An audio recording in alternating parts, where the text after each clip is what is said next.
o Papeando com Pamplona, número 50. Quando nós começamos esse projeto, né, e gravamos o primeiro episódio em dezembro, ou na verdade novembro de 2013, entrando no ar, dezembro de 2013, o episódio piloto lá com a professora Fernanda Barreto, sobre União Afetiva, lá atrás, nossa primeira temporada, a gente não imaginava que ia ser tanto sucesso. E eu estou muito feliz.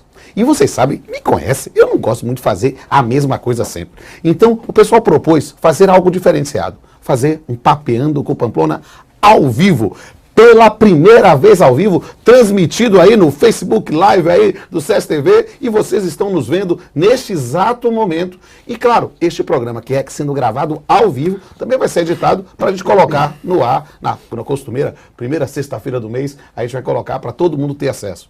E meus amigos, nós, para fazermos esse programa, um programa que é diferente, um programa que é comemorativo, um programa que é, sem sombra de dúvida, um marco para nós, nós queremos fazer algo muito especial sobre um tema palpitante: corrupção. E para falar sobre corrupção, nesses tempos tão complicados, nós trouxemos um cara sensacional.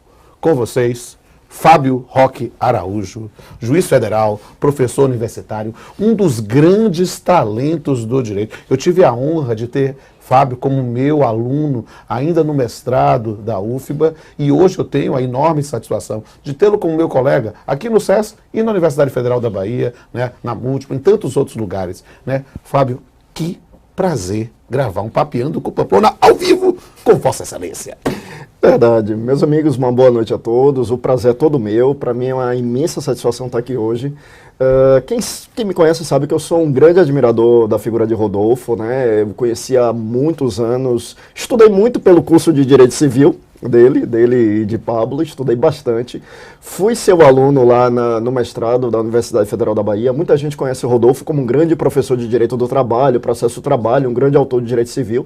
Eu fui aluno dele na disciplina de Metodologia da Pesquisa. A minha tropa de elite lá. É verdade. Então, enfim, né, eu sou um grande admirador. Sou um grande admirador também do trabalho aqui do Papeando. Acompanho o Papeando há muito tempo.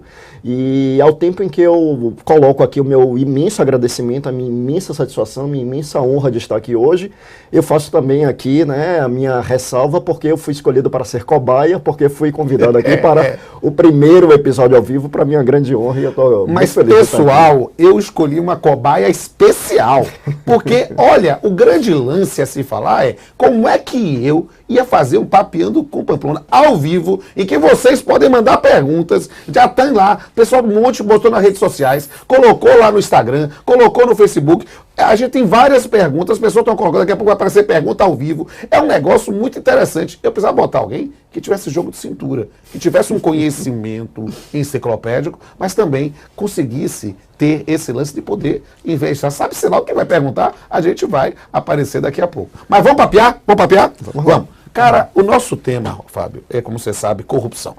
Falar sobre corrupção nesse momento, inclusive político do país, momento que estamos passando há tanto tempo, não é um tema, não é algo fácil. É algo que a gente precisa saber enfrentar. E aí eu pergunto para vocês de cara, como é que é a definição jurídica de corrupção? Quais são as principais leis, preceitos normativos sobre isso? Vamos lá. Nós temos alguns dispositivos legais que definem o que seria a corrupção. Os principais deles, seguramente, são lá no Código Penal, em que nós teríamos duas modalidades de corrupção. A corrupção passiva, prevista no artigo 317, é um crime praticado pelo funcionário público, que está no exercício da função ou atuando em razão dela, e ele solicita, recebe ou aceita a promessa de alguma vantagem devida. Claro. Vantagem de qualquer natureza, não apenas patrimonial, pecuniária, mas muito embora a gente saiba que na imensa maioria das vezes é uma vantagem dessa natureza mesmo. E nós temos no artigo 333 a corrupção ativa, que é aquela perpetrada pelo particular que oferece ou promete a vantagem devida ao funcionário público para obtenção de algum benefício. Aquele sujeito que é parado em uma blitz oferece dinheiro ao guarda de trânsito para não ser multado, por exemplo.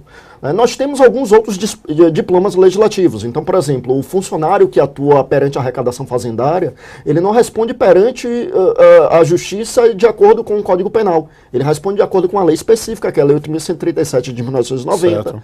Quem pratica a corrupção eleitoral responde responde pelo Código Eleitoral, é artigo 299. Então nós temos algumas outras legislações que tratam da matéria, mas a imensa maioria dos casos se subsume realmente a esses 2 artigos do nosso Código Penal. Certo, Fábio. Mas eu queria perguntar, e isso é algo que é muito importante nesse momento. Temos vários diplomas que tratam sobre corrupção e possamos talvez direcionar um corte para alguns. Mas corrupção, antes de ser um problema jurídico, é um problema ético e moral, não? Seguramente. Seguramente, antes da análise jurídica, claro, antecede, obviamente, uma questão realmente que diz respeito à ética, diz respeito à moral. E é muito interessante a gente perceber que, muitas vezes, aqueles que se valem da corrupção utilizam-se de alguns subterfúgios para tentar descurar essa natureza. Exato. Então, a gente ouve argumentos no sentido de que ganhava pouco. Quem ganha pouco e é corrupto no pouco, ganhando muito, seria corrupto no muito. A gente viu recentemente, e aí falo isso porque foi um episódio que teve muita repercussão na imprensa, e, portanto, é um fato notório, mas um determinado diretor de uma empresa estatal que ele perpetrou inúmeros ilícitos relacionados à corrupção no decorrer de muitos anos, amealhou um patrimônio que foi estimado em algo aproximadamente como 100 milhões de dólares, e quando ele foi depor na CPI, um dos congressistas perguntou a ele qual era o salário dele nessa empresa estatal e ele disse que era mais de R$1.200.000 por ano. Ou seja, ele recebia mais de R$100 mil por mês, era algo muito mais do que suficiente para ele ter uma vida condigna, muito mais do que suficiente. E, no entanto, ele era corrupto e praticou corrupção no decorrer de inúmeros anos. Então, a gente pode até recorrer àquela fala evangélica, né? Quem não é honesto nas pequenas coisas não será honesto nas grandes coisas, né? E percebe como a disfarçatez chegou a um grau tal que o indivíduo começa a achar que é o normal, né? Ou seja, como a conduta, né, neste caso, não somente típica, mas a ideia, olha, o indivíduo perde a noção dos limites éticos da sua conduta. Agora, do ponto de vista técnico, e isso, te ouvir é maravilhoso por causa disso, como é que tem sido esse combate à corrupção em outros países? A gente já sabe no Brasil, pelo menos a previsão, depois a gente vai pensar nesse combate ou prevenção, mas nos outros países, como é que tem sido isso? Hoje nós caminhamos para ver uma certa uniformização na jurisprudência no que se refere aos instrumentos de combate à corrupção. Veja, por exemplo, que quando a nossa legislação ela começa a ser substancialmente alterada a partir da década de 90, nós importamos muitos institutos de legislações europeias que hoje se disseminaram, como, por exemplo, a colaboração premiada, como, por exemplo, a figura do agente infiltrado. Esses são alguns instrumentos que surgem na legislação europeia, muito embora tenha uma reminiscência histórica lá na antiguidade, mas sob a sua feição moderna, são diplomas legislativos que vão surgir na Europa a partir da década de 80, sobretudo. E aqui no Brasil, a partir da década de 90. Então, hoje a gente vê uma certa uniformidade em relação a isto. Outro ponto muito importante são as convenções internacionais que tratam do combate à corrupção. Então, hoje a gente vê, por exemplo, quando a gente ouve falar na União Europeia com mandado de prisão, e aí valeria não apenas para a corrupção, mas para os crimes em geral, com validade na Europa inteira. Hoje, quando a gente vê aqui no Brasil a possibilidade com facilidade de se acionar Interpol ou legislações estrangeiras ou jurisdições estrangeiras. Então, isso tudo é dentro de um contexto de uma uniformização dos instrumentos de combate à corrupção. Quase uma rede internacional de combate à corrupção, teria isso? Exatamente. A gente pode pensar. Agora, é preciso entender algo, porque nós vimos a questão conceitual da corrupção, vimos essa questão da sua relação com a ética, com a moral, vimos isso em outros países, mas a corrupção, do ponto de vista da persecução criminal, ela se limita à administração pública? Veja, atualmente, na atual sistemática, na nossa atual legislação, a definição de corrupção ela tem a ver com a administração pública. Nós não temos a tipificação daquilo que existe em alguns outros países, que é o crime de corrupção privada. Sim, é isso que eu queria saber. Que existe no projeto do novo Código Penal. Imagina, por exemplo, um diretor de uma empresa que não é sócio da empresa, ele é executivo, ele é um funcionário de uma alta empresa, e que ele trabalha ali no setor de compras daquela grande empresa e que ele faz uma negociata com algum fornecedor para receber algum dinheiro. Ele seria enquadrado no crime de corrupção? No crime de corrupção, não. O que não significa dizer que seja atípico. atípico. Que não significa dizer que a gente não pode, a depender do caso, a depender da situação, fazer enquadramento em algum outro tipo penal, a exemplo do estelionato. Mas a rigor, quando a gente fala em corrupção na atual sistemática, tem a ver com a administração pública. Os crimes de corrupção, tanto o 317 quanto o 333, eles estão no rol dos crimes contra a administração pública. Ótimo. E, gente, nós estamos literalmente gravando esse programa ao vivo. Muitos de vocês estão assistindo, né, ao vivo no Facebook, né, do CSTV. E aí, esse é o momento em que a gente agora vai interagir com a plateia. Eu vou pedir aqui, bote aí na tela para ver a primeira pergunta da plateia. O que é que aparece aí? Vamos aparecer uma pergunta aí. Olha lá. Quais são os principais instrumentos à disposição da sociedade para o combate à corrupção? Excelente. Bom, a sociedade civil organizada, ou nós cidadãos como um todo, nós temos uma atividade muito viável, mas sobretudo na função de prevenção. Sim. Isso porque hoje, com a nossa legislação, nós temos uma série de possibilidades de acesso às contas públicas. Claro. Então, Portal da transparência. Então, hoje, esses instrumentos viabilizam uma análise criteriosa e um acompanhamento por parte da sociedade. Certo. E a gente tem visto isso. Nós temos visto várias organizações não governamentais, várias associações de classe, entidades da sociedade civil, fazendo esse acompanhamento. Agora, a partir do momento em que o crime ocorre, aí realmente o papel da sociedade, como se trata de crime, e aí eu estou falando especificamente realmente do remédio jurídico, sobretudo na seara penal. Aí, como a iniciativa da ação penal é do Ministério Público, aí o papel da sociedade realmente diz respeito a acionar o Ministério Público. Seja para a persecução criminal propriamente dita, né, a ação penal de iniciativa pública, ou seja para a ação civil pública por improbidade administrativa.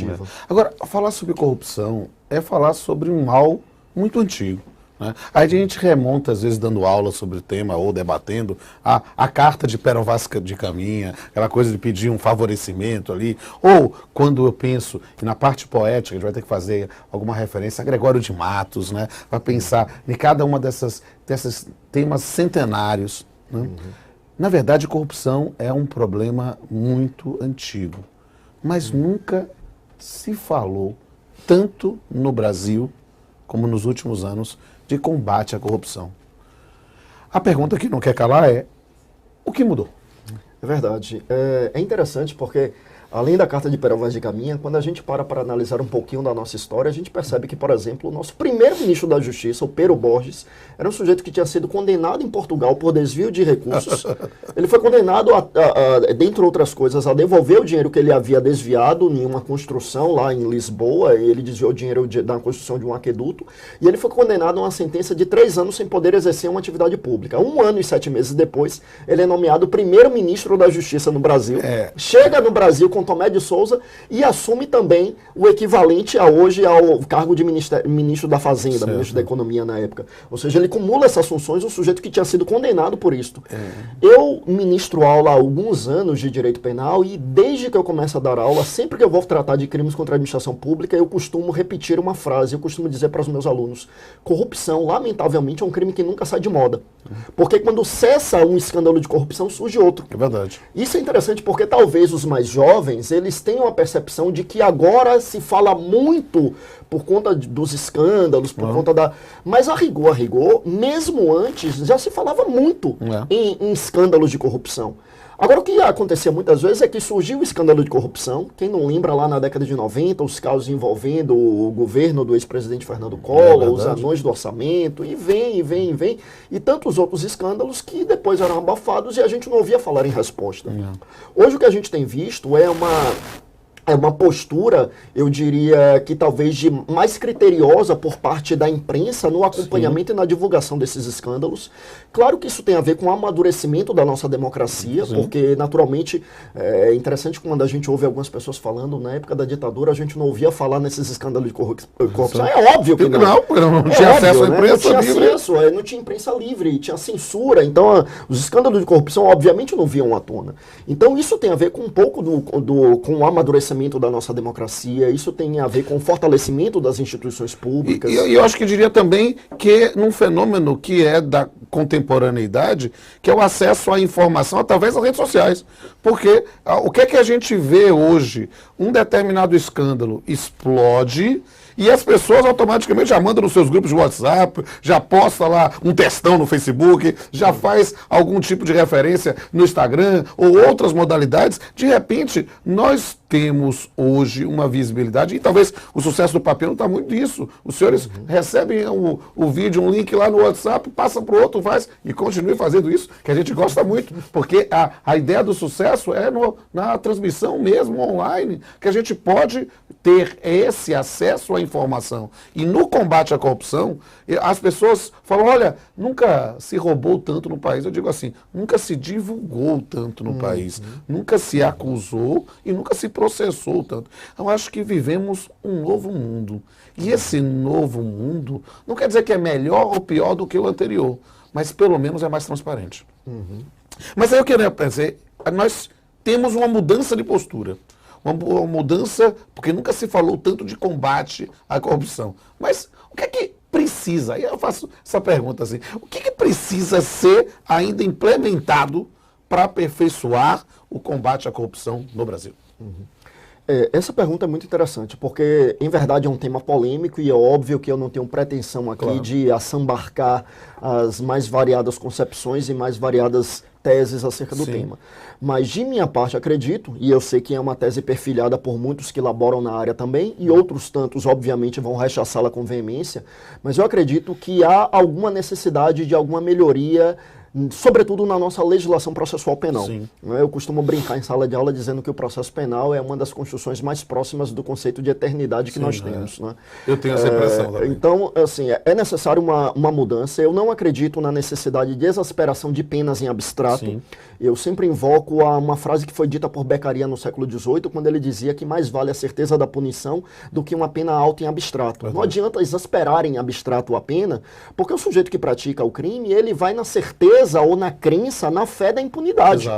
Quando a gente cria instrumentos que viabilizem uma condenação, que viabilizem o fim do processo criminal. Quando eu digo uma condenação, obviamente, o que a gente defende é o fim do processo criminal, que se extraia todas as provas necessárias ali no decorrer da instrução para culminar ali, né, em uma condenação, em uma absolvição e o que quer que seja.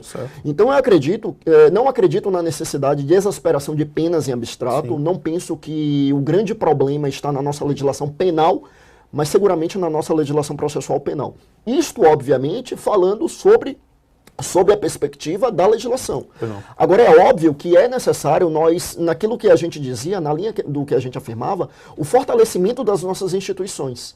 E seja das nossas instituições públicas, seja também das entidades da sociedade civil. Quando a gente vê hoje, por exemplo, um projeto de lei de abuso de autoridade que tenta depauperar a atividade do Ministério Público, do Poder Judiciário, a gente vê que é caminhar na contramão desse fortalecimento das instituições que é necessário para efetiva prevenção e julgamento e condenação ou absolvição, a depender do caso, dos crimes de corrupção ou dos outros crimes também, mas sobretudo desses de corrupção, porque nós sabemos qual é o alvo preferencial. Acho que, e eu digo isso com liberdade, eu falo com os meus alunos, eu acho, é um sonho pueril achar que viveremos uma sociedade sem crime. Também é um ato de pura inocência achar que todo crime será necessariamente punido. Agora, o que nós não podemos nunca é ter uma consciência da impunidade. É preciso combater. Porque eu digo que o processo penal, ele não é feito para punir. O processo penal é feito para apurar.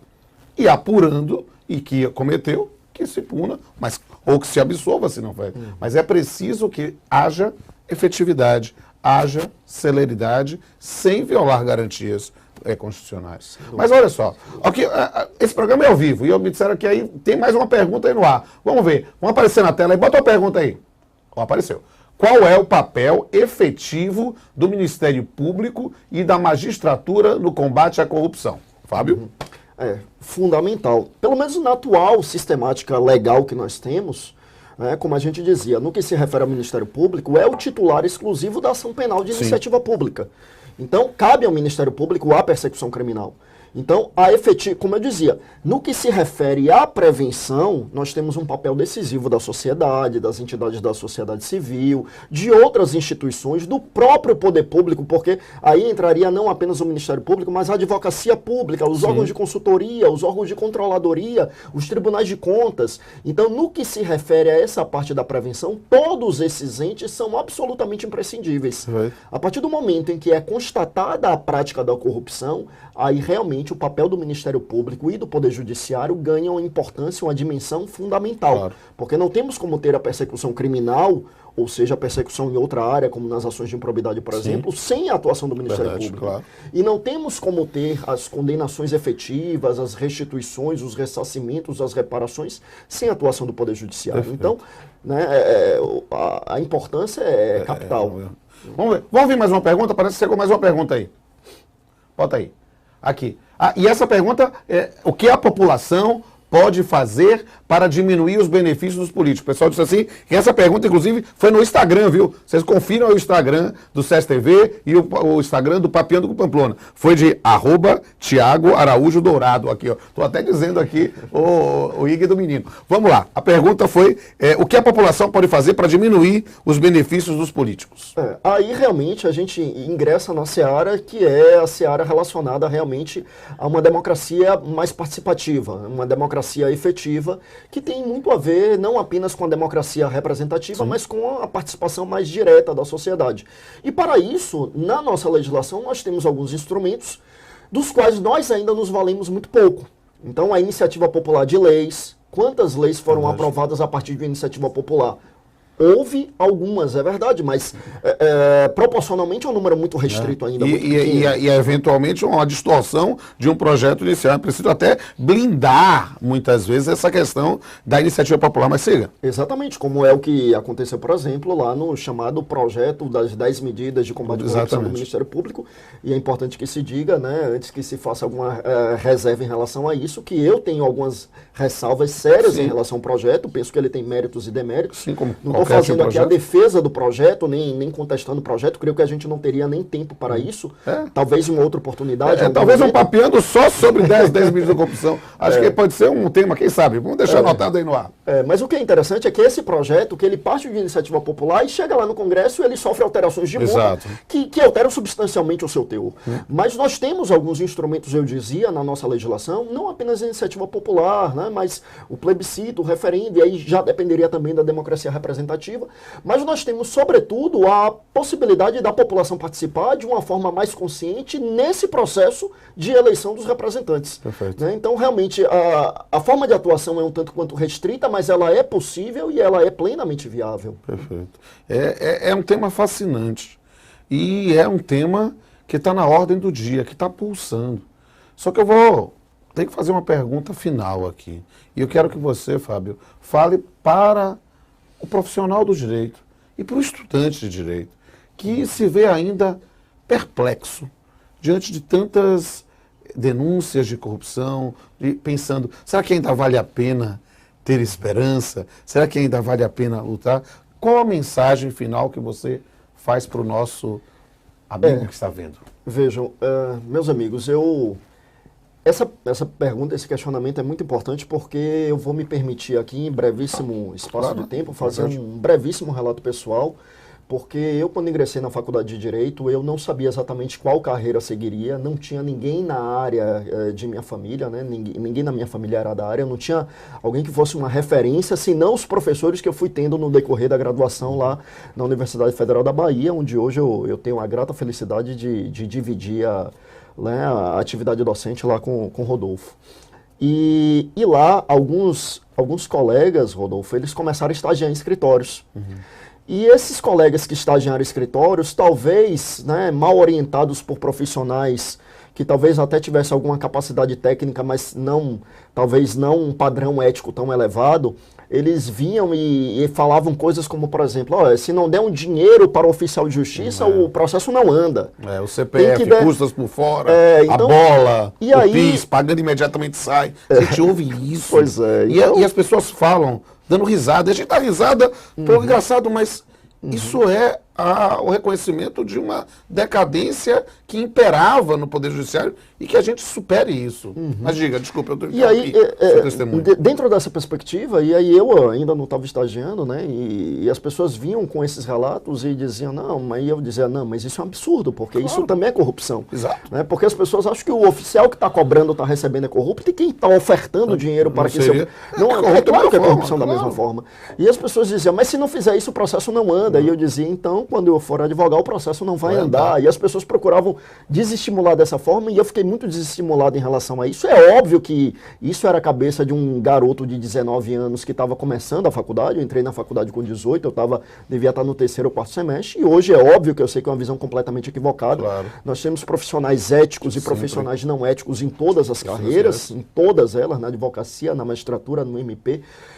Mas na isso medicina, na engenharia, na administração, todas em qualquer elas, área. em todas, em quaisquer áreas, e conheço hoje advogados renomados, muito competentes, muito bem-sucedidos e que adotam um comportamento ético muito apurado, né? Que honram a toga ou a beca que veste. Exatamente. Estou muito satisfeito com a minha carreira, mas eu quero relatar um pouco dessa decepção que eu tive no começo da carreira, a partir desses relatos de jovens como eu, que eram mal orientados por profissionais pouco éticos. Então, se há uma mensagem que deve ser passada, é a mensagem de que vale a pena não aderir a esse tipo de prática. Verdade. Ou seja, se porventura ouvirem discursos ou relatos como esse, não é verdade.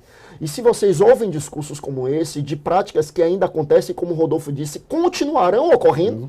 Ninguém tem aqui a ilusão, a quimera de que viveremos em uma sociedade na qual não haja corrupção. Haverá corrupção, desgraçadamente. O que a gente procura é a criação de instrumentos que viabilizem a punição para cessarmos esse sentimento de impunidade.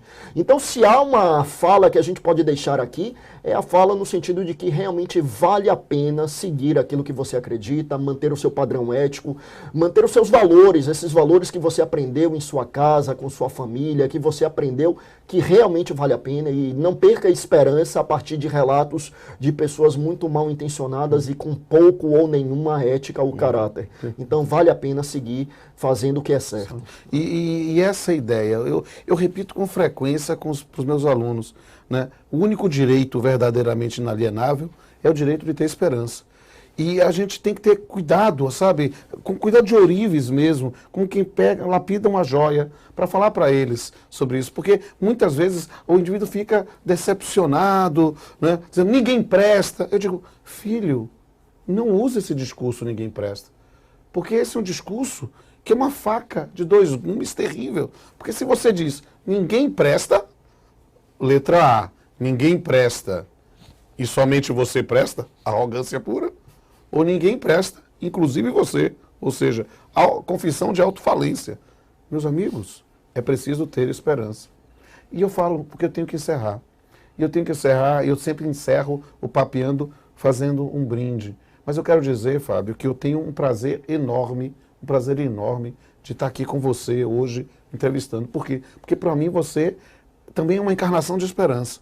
Você foi um aluno brilhante, você é um grande vencedor em concursos públicos, você é alguém que tem um talento para o magistério e para a judicatura impressionante, eu vejo um testemunho do dia a dia. Então, para mim, tê-lo como um ex-aluno e hoje um colega que inspira os alunos é a melhor sensação que um professor pode ter. Então, me permita encerrar o nosso Papeando hoje aqui, lhe dando de presente o DVD do Krunes, claro, para fazer aqui a minha propaganda maravilha. Da minha banda de jazz, e me permitindo, aí sim, o prazer inenarrável de um brinde contigo.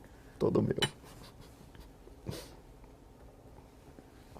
E amigos, é hora de encerrar. E vocês sabem que o Papeando tem uma missão. É a missão de falar de direito de forma profunda, porém leve. Pegar o direito e falar na linguagem que é acessível para o profissional do direito, mas também para o cidadão. E na busca sempre de trabalhar ainda isso com a poesia. Hoje, esse programa está sendo gravado ao vivo. Por isso, eu não irei recitar um poema.